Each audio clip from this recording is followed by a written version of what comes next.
first quarter of the season is over. Where do we stand on the Celtics playstyle? Jaylen Brown, Neemias Queta. It's all right now on the Locked On Celtics podcast.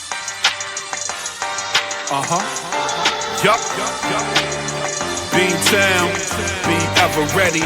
It's the C's. Who else could it be? What they gon' say now? Screaming like JT, Karalis. Recap the madness every game, every practice. Prime time, dapping D White on the sideline. Raining J's, how it started, raising banners, how we finished. Locked On Celtics pod, home of the winners. Hey, welcome back to the Locked On Celtics podcast, right here on the Locked On Podcast Network, where it is your team every day. Your team is the Boston Celtics. And I talk about them every Monday through Friday. Bonus podcasts, like when they play Friday night against the Lakers. I will do a bonus podcast for you. Every podcast is free. It's available everywhere. It's on YouTube. So go hop into the comment section there.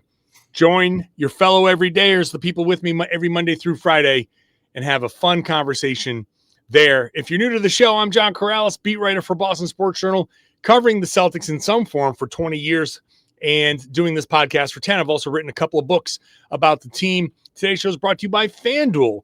New customers, you bet $5, you get 300 in bonus bets if that first bet wins. So head to FanDuel.com to get started. The Celtics have played 20 games. That's basically 25% of the schedule. So the first quarter has ended. Where do the Celtics stand at the end of the first quarter of the season? Later on, we'll get to Neemias Queta. We'll get to Jaylen Brown. We're going to start, though, with the play style, and we're going to do it by introducing our guy, Tom Westerholm. It's good that you introduced me in case people aren't sure who I am at this point. People, if you're new to the show, this is Tom Westerholm. You can find his work at Boston.com. He's here on a regular basis. It's just, my guy, Tom. How you doing, man? I'm good. How are you? I'm buried under snow. Under snow. I am not. This is buried wild. Under snow. Yeah, it's winter. It's December. Yeah. It's December and the Celtics are above 500. You know? Dude, yes. They're above 500. They're 11-9. They started 0-3. So they're 11-6 in their last 17. They're doing pretty well. And it's kind of funny that they're doing this well after a slow start. And even as the wins aren't like, I don't know, aside from the Detroit win, they're not like satisfying wins. They're like, they're wins, and you're like, okay, got it. But I guess that's a great entry into this play style thing, because real quick before you get into the play style, can I just say it's wild that they are 2 games out from the Heat in 4th. I know, 2 games. Like right. That's very impressive. It is very impressive. Like when you pull back, and like we always take this super hyper, like close under the microscope view of these guys, because that's our jobs. But when you look at it, if somebody were just to kind of swoop in and be like, okay, the Celtics are the 8th seed heading into this, 11-9, it's not bad. If we were to say, hey, by the way, the Celtics are going to be a half game behind the Cavs starting December, like, whoa.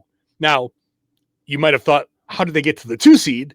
But but they're still there, and better than Philly, Chicago, Milwaukee. I guess that's the other, Charlotte, Indy, Brooklyn, Washington. That's basically what we expected. But still, yeah. But all you have to do is look at Indiana for what can happen to you when your best player goes down with an Achilles injury. Yeah, right. So, that's a great place to start, actually, because people, I spent time in yesterday's podcast saying, hey, when does Joe Mazzulla get some credit? And, the Pacers, to have a coach, Rick Carlisle, that people are like, oh my God, this guy's a genius. Look at what he's doing with this team. Now, Pascal Siakam isn't Jaylen Brown, but he's not that far off from Jaylen Brown. Like he has the potential to be an all-NBA player, right? Like, and I know the Pacers have been decimated by injuries and all of that stuff, but the Pacers are 4-16 and the Celtics are 11-9. And both of their stars suffered the exact same injury. And yes, the circumstances are different and all of that stuff, but it's just to be that far apart, 7-game differential. Again, I do not want to gloss over everything that the Pacers have been through, but it is us, like, the Celtics are doing well, comparatively speaking, with the guys that they have, and we can fold the play style into this. They're not playing exactly the way we thought they would, but hey, after the first quarter of the season, they look pretty good. Yeah. Absolutely. And I think, to your point, it speaks to, like, it's not just Mazzulla, right? Mazzulla for sure, but it speaks to a lot of these guys. Like, it speaks to, how good Payton Pritchard is, right? Payton Pritchard hasn't even shot the ball that well this season from three, with the exception, obviously. I mean, funny to say that after yesterday, obviously, but he hasn't, over the course of the season, he hasn't shot that well, but he's still found all these ways to contribute. Derek White has shot the ball horribly all season, and he is still a positive player because he finds other ways to contribute. We're gonna get to a lot of these other guys, like, Jaylen, Queta, all that, but it really just, I think it speaks a lot, like, really highly of a lot of these players that, I mean, a superstar, all NBA first team quality player goes down, a borderline MVP quality player every year. It's like, your season starts off like, ooh, could this be the year that Tatum makes a push for MVP? It's like, it's never completely out of the question. You haven't had that guy at all, and your team is still in this position. Speaks very highly of everybody else. There's a lot of talent, a lot of talent, a lot of good brains on this team. Like, guys who know how to basketball on this team. Guys who know how to basketball, guys who aren't letting their own personal situations impede, maybe here and there, but not generally impede the overall goal, right? Josh Minott is looking to make noise, right? He's making a name for himself. Jordan Walsh making a name for himself. Guys like Xavier Tillman gets a start in this game after 9 out of 10 DNPs. And these guys are, generally speaking, not all the time, but generally speaking, doing what the team needs them to do. Mm-hmm. Again, that's Joe Mazzulla. That's the players. That's the development staff. That's Brad Stevens finding the guys that'll do that. That's just a top to bottom organizational thing. So credit to everybody for being in that. But, like, this is a very easy situation for somebody like Josh Minott to be like, you know what? I'm going for mine. Yeah. Now, he has taken some ambitious shots, and Joe has gotten on him for that and pulled him for it. And so there is a little of that here and there. I think that just might be Josh's personality. Like, hey, you know what? I'm going for this. Yeah. But also on the other end of that, right, is when Minott says, like, I was given $20 and now I don't have $20 anymore. It's like, did I ever have it? There's no, like, how dare Joe Mazzulla? Like, I'll show every. It's like, nah, is what it is. Like, that level of, like, I don't know, of accepting his place within the team too. I think it speaks highly of him as well to me. So where these guys are is, as far as play style, they're at the bottom of the league in pace, right? 96.5 possessions per 48 minutes. Absolute bottom. Now, you can distill it down to, like, different aspects of it. They are in transition. They're 20th in percentage of like transition frequency. I'll put it that way, according to Synergy.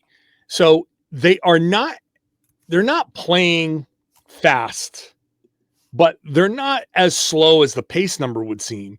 I think they are selectively running, and I think they're still an ISO team. Jaylen is an ISO guy. Payton is an ISO guy.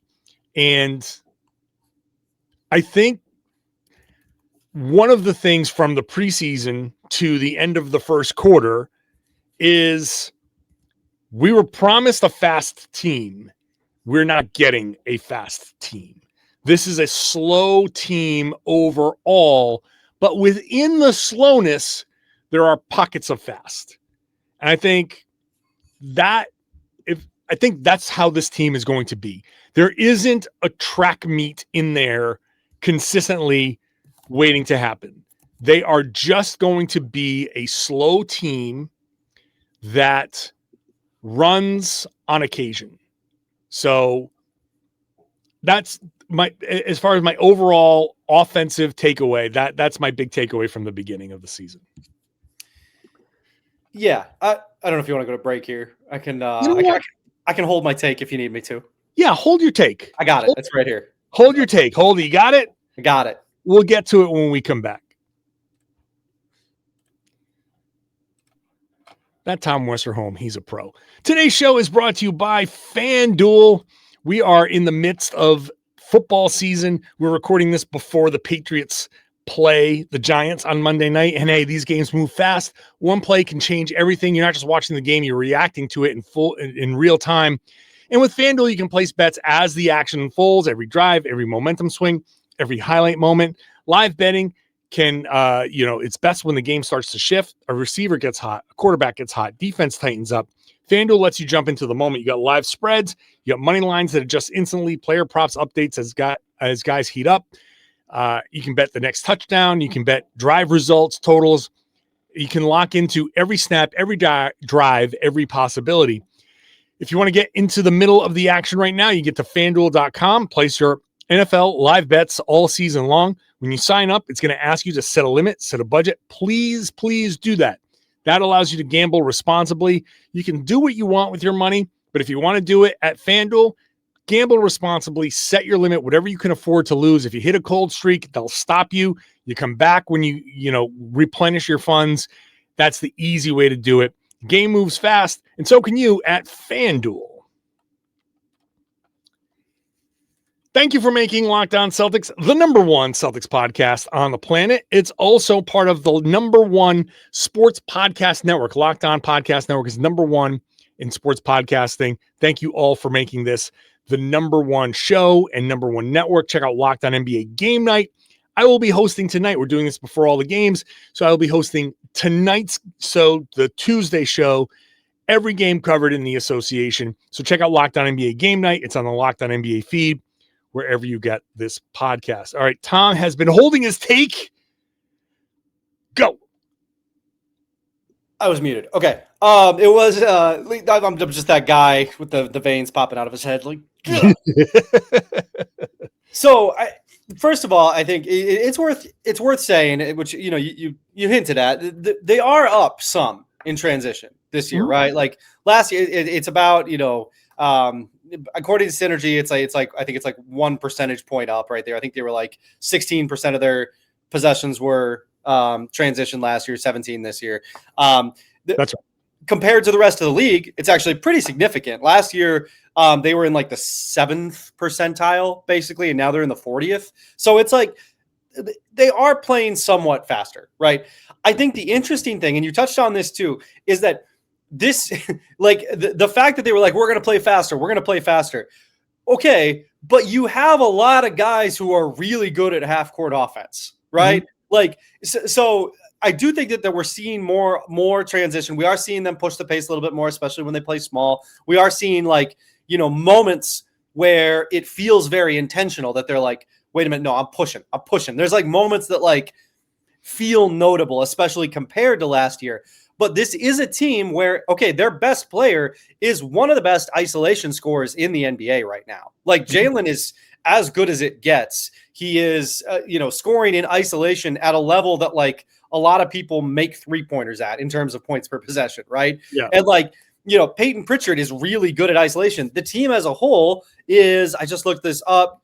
Yeah, they're like, they get like a very good rating on Synergy for isolation. Like they are good at playing in isolation when need be. They're good at having their pick and roll ball handler score. They're good at that half court stuff. And frankly, apparently they've just decided, we're going to be good at offensive rebounding this year. Like they're just good at offensive rebounding too, right? Like, so they've got these other elements of their game that they're quite good at that I think, kind coming into the season, I mean, we both were just like, yeah, this team's got to go fast. This team's got to run. This team's got to run. I don't know. I mean, turns out they're quite good at other stuff too. As good, if not better, than they are at transition, which is an odd twist. It is 8th in points per possession in isolation, 2nd in total points in the league in isolation, according to Synergy. So that and in possessions, 2nd in total isolation possessions, behind the Clippers, who are the slowest team. Just in, when you combine every metric, they're super slow. It's so interesting because it's like the Clippers, the Mavericks, the Sixers, OKC is 5th in isolation. That's possessions. In isolation percentage of time, they're 6th. Okay, so but I guess when you have Shai Gilgeous-Alexander, that's why. When you have good individual players, surprise, they isolate a lot. And you know what? That's probably our fault, my fault for sure. To be like, why would we expect it? I'll take it. But I'm also going to say that Jaylen kind of like, I'm not going to say he lied to us, but Jaylen He hyped it a lot. He was like, oh, great, we get to play fast. We get to play fast. Oh, thank God we get to play fast. So I don't think Jaylen understood. I just don't think Jaylen understood what the responsibilities were. Yeah. I think that's what this is. So my other big takeaway when we talk about Jaylen Brown is Jaylen didn't understand the job description. Like he watched Jayson Tatum do it. But this is like, when you have like I don't want to make this sound like Jaylen was a subordinate to Jayson. Yeah. But for people to understand, you do a job and you're like, I can do my boss's job. I can do that job, which has more responsibilities. And that's why I'm saying it like this. And then you're like, I could do that. And then you do the job and you're like, oh, wow. Okay. It's not just those responsibilities. It's like, there's a lot more to it. And I understand why it's done this way now. And you end up kind of doing the job the same way with your own thing to it. So I just think that Jaylen being the number one guy, and I will also add to this, Jayson is the number one guy and he's had Jaylen Brown the whole time. Yes. Jaylen's the number one guy, and right now he doesn't have Jayson Tatum. Yeah. And like, that is a significant difference. I don't think Jaylen understood exactly how much work this was going to be, how much responsibility this was going to be. He is 100% up for it. He is 100% succeeding in it. But also, he, I think, understands like, oh, man, this is a lot. There's no possible way I can run as much as I said I was going to run and still defend and still play as much as I need to. So I just think there's a little bit of a reality check, and the play style with Jaylen Brown's like realization of like, okay, I gotcha. I can't run. I know what I said, but here's reality. And I think that's where we are here.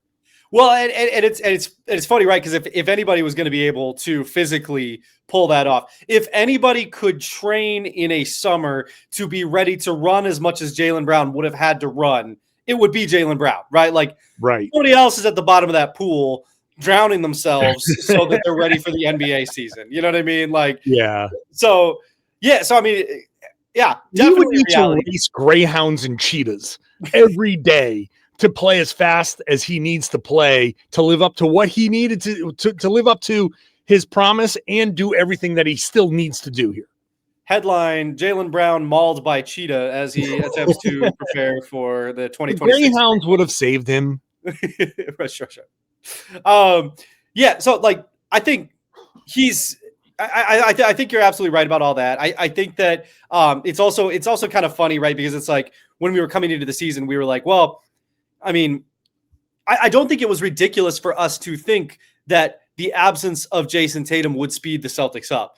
Like, Tatum slows things down. Absolutely. He is a deliberate player, and the every statistic backs up his decision to be a deliberate player, but that man takes his time. Yeah. He's never promising to run. He's like, no, Jayson Tatum, like, why would I do that? He and I have the same opinion. Just as good with we ain't gonna do it. Yeah. So anyway, I think I think the takeaway for me from like the quarter season on Jaylen Brown is just so. I want to see this more. I'm really enjoying the nod to Jay King, the DeMar DeRozaning of Jaylen Brown, because like Jalen's a better player than DeMar DeRozan, and it's it's super fun to watch him. I mean, the thing with DeMar DeRozan was always that like he was doing all of this in a league that was becoming somewhat, to some degree, right? I always thought this was a little overblown, but to some degree, a little bit homogenized, right? Mm-hmm. There were things about the league that were listen, I'm a shooter. I'm never going to complain, but it was definitely getting pushed to the 3-point line a lot, right? So then it was kind of fun to have that guy come in and be like, hey, this guy plays a little different. That's fun to watch. It's fun to watch Jaylen do that at a higher level, at a better level, and just be as good as he is, and be efficient with that kind of a game. So I've loved watching Jaylen this year. Just a genuine pleasure through the first quarter. This really has been a fun Jaylen year. Yeah, it really has. He really has, like, which is funny because last year kind of wasn't. Like, I didn't think last year was a very fun Jaylen year. This is a fun Jaylen year. This is my favorite Jaylen season for sure. Yeah. For sure. Yeah. You know what? For a lot of things, and it's not even like the Twitch streaming or anything like that, because like whatever. But he is being more open. I think he's being more honest. When he's talking to us, he's showing a little bit more of who he is. Yeah. But I think he's being more honest on the court. But I'll just go back to the Cavs game. The 2 passes that he made, the baseline were great. Yep. Letting Pritchard cook and close the game is not, I don't think he would have done that any other season.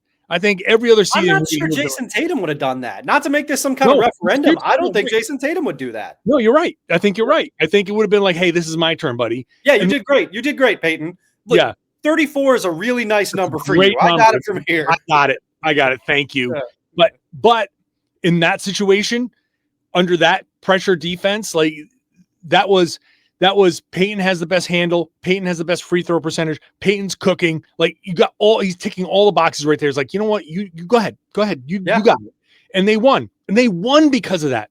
Yeah. That is maturity from Jaylen Brown. I always say, the best leader doesn't have to have all the answers. He just has to make the right decisions. So if we're in a boardroom and I'm the CEO, I don't have to be the one that has all the ideas. But when you have an idea and you have an idea and you have an idea, like, I like that one. I like that. This is what we're doing. Your idea, your idea, your idea. And everybody feels empowered. I'm the one that gets to make all the decisions. And everybody looks at me and is like, wow, man, that guy just made the calls and he just embraced everybody.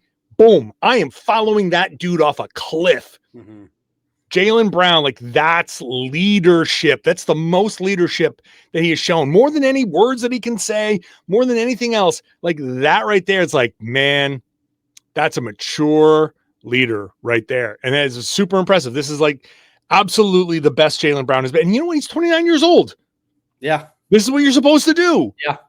And I know I'm going along. My last thing before we take a break is it's super impressive that a guy at 29 isn't just like, hey, this is who I am, and I'm just going to roll with it. He continues to find ways to level up, you know? And I'll admit it every single time. The first 3-4 years of his career, maybe more, maybe 5, I continued to put him in boxes.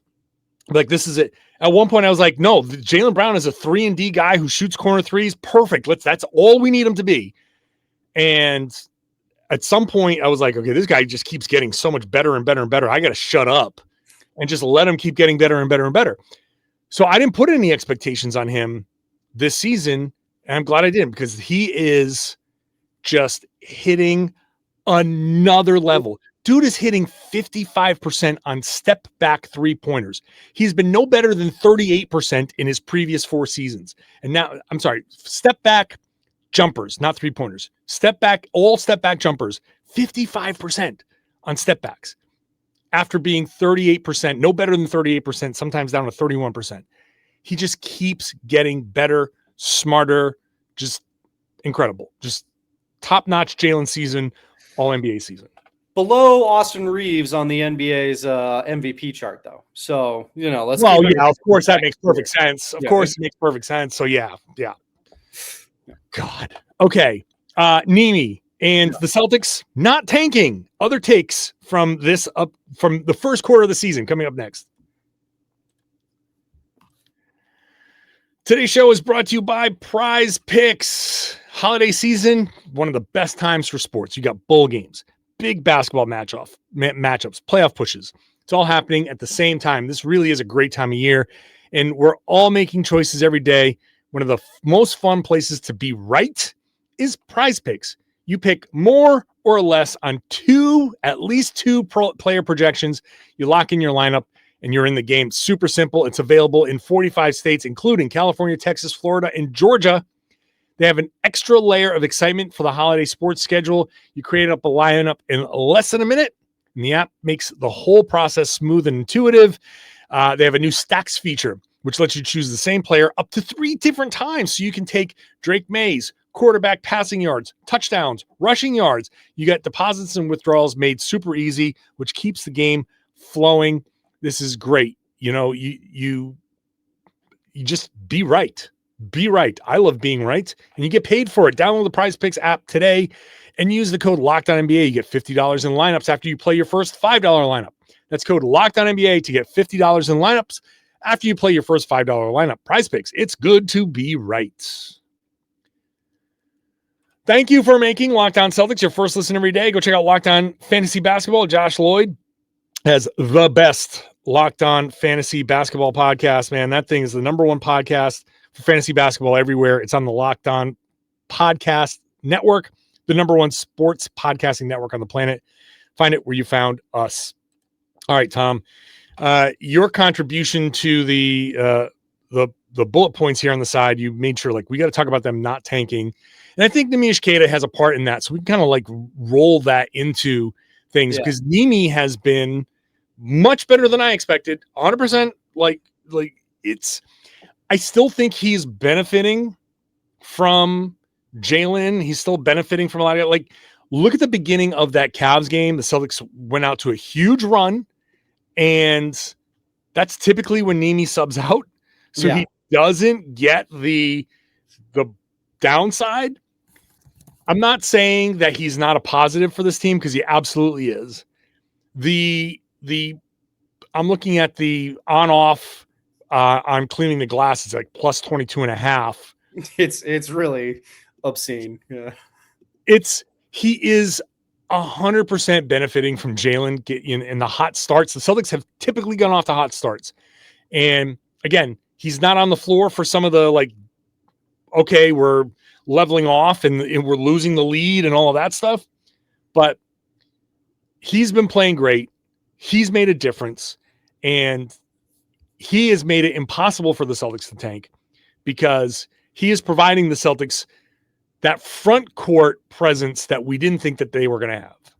He really is. So quick without looking, here's a fun one. How many points per possession do you think Nimi is scoring in transition? In transition? Transition, yes. 1.4. 1.545. Okay. Quite good, right? And limited sample size, but Queta is one of the reasons that transition does. He's helpful. He gets up and down the floor. Queta's cleans up a lot. He cleans up a lot. He cleans up a lot. Queta is not the smoothest basketball player I've ever seen in my entire life. You know what I mean? No. Not smooth per se. Not always in control of his limbs that I can tell. When he falls, it takes him a long time to get up. And there's a lot of flailing. There's a lot of limbs everywhere. All the time. I get up faster than Neemias Queta, and I'm 52. Right. However, Queta works. He tries really, really hard. And I think this is the first season. I think he's always had, he's always worked hard. He's always done his tried really hard. I think this is the first year that we're starting to see him also try understand how to also try to focus, try to set good screens, try to do the right things at the right times. And that's been huge for him. I think you know, on a Celtics team that has needed contributions from big men, you know, massively, right? He's scoring a ton on cuts, a ton on offensive rebounds, a ton on putbacks. All of his offense is coming, you know, around the rim. That's big. That's huge to have that extra. You know, it's a slightly. I don't want to say he's like a poor man's Robert Williams, but like a lower middle class man's Robert Williams. You know, like he's not going to give you everything that Rob does, but you're starting to see little bits of that. You're starting to see little bits of like on the short roll, he can make some plays. It's not as good as Rob was. You know, he's not as bouncy as Rob was, but he can do some of that stuff. And that dynamic makes a big difference when you got a guy who can do that and you're surrounding him with perimeter players. You know, that's a big difference maker. The fact that Queta can do that has been like that I think that's why you're saying, right? Like he's a huge reason that this team is not tanking. I feel like he's a much better passer than I expected. If I'm going to pick one thing, it's the passing, that he's actually finding the give and goes. Like there have been a few, it's not happening a lot, but you can do that more. He's finding guys on the baseline. He's actually like, he's making some nice plays. He's reading things fairly well. And I think he's growing in where to expect his players to be on the floor. And like when he gets into trouble, he's down on a block and he understands I have guys on the perimeter. And if I just turn and look, I will find one of these guys. And he's making passes now in the last 4 or 5 games that he wasn't making in the first 4 or 5 games. Yeah. So shout out to him for growing, for recognizing, learning, all of that stuff. He is absolutely like my criticisms of him are still the same. And it's the stuff that you just mentioned. I don't like how he's so like, you know, the wavy armed guy at the, you know, the inflatable wavy armed guy. Wacky waving. Yeah. Yeah. He's just, but regardless, he's making the most of it. And I've gone from thinking that he's not somebody that I think can be part of a winning team to I think he can be on a championship team. I can see him being like a backup center, which is incredible progress, right? I don't think that him as the starting center on a championship team, but also I will throw it out there that kind of depends on who the other 4 guys are. Yeah. You know, so great. Well, and who the guy is behind him. Right. If you have 2 Quetas on the same team and a really good team around that. Maybe. Okay. Yeah.